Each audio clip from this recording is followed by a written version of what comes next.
తల్లిదండ్రులు కావాలని మీ కలను సాకారం చేసుకోండి. ఓఎస్ఎస్ ఫర్టిలిటీ వారి తక్కువ ధర సంతానోత్పత్తి చికిత్సతో అపాయింట్మెంట్స్ కొరకు కాల్ చేయండి 7825893604.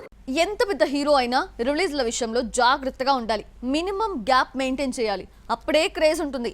కాదు కూడదు అని రిస్క్ చేస్తే భారీ మూల్యం చెల్లించాల్సిందే. ఇప్పుడు ఇలాంటి సిచ్యువేషన్లోనే ఇరుక్కుపోయాయి 2 crazy projects. Harihara Veeramallu teaser వచ్చింది. పవన్ ఫ్యాన్స్ ని ఖుషీ చేసింది. ఈ ప్రాజెక్ట్ ని 2 భాగాలుగా విడుదల చేయబోతున్నట్లు ప్రకటించారు మేకర్స్.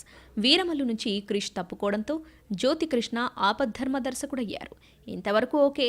కానీ హరిహర వీరమల్లు పార్ట్ 1ని 2024లో రిలీజ్ చేయబోతున్నట్టు టీజర్లో ప్రకటించారు. ఇదే కొత్త డౌట్స్ని రైజ్ చేస్తుంది.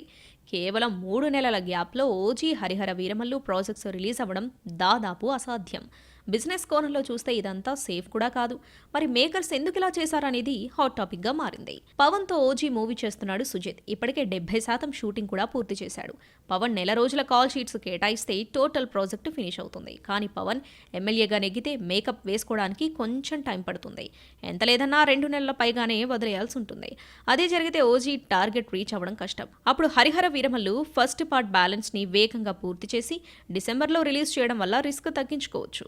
కానీ ఈ విషయంలో పవన్ ఎలాంటి డెసిషన్ తీసుకుంటాడో తెలియదు. మొత్తానికి నిర్మాత AM Ratnam, OG producer DVV దానయ్యలు పరస్పరం అండర్స్టాండింగ్తోనే ఈ స్లాట్లు పెట్టుకున్నారో లేక ఎవరికి వారో అనౌన్స్మెంట్లు ఇచ్చుకున్నారో తెలియదు. కానీ ఓజీ హరిహర వీరమల్లు రిలీజ్ల విషయంలో పెద్ద కన్ఫ్యూజన్ ఏర్పడింది. లెక్క ప్రకారం చూస్తే హరిహర వీరమల్లు ముందు రావడమే న్యాయం. ఫ్యాన్స్కి మాత్రం ఓజీ పట్ల విపరీతమైన ఎక్సైట్మెంట్ ఉంది. సో మేకర్స్ ఏ డెసిషన్ తీసుకుంటారో చూడాలి.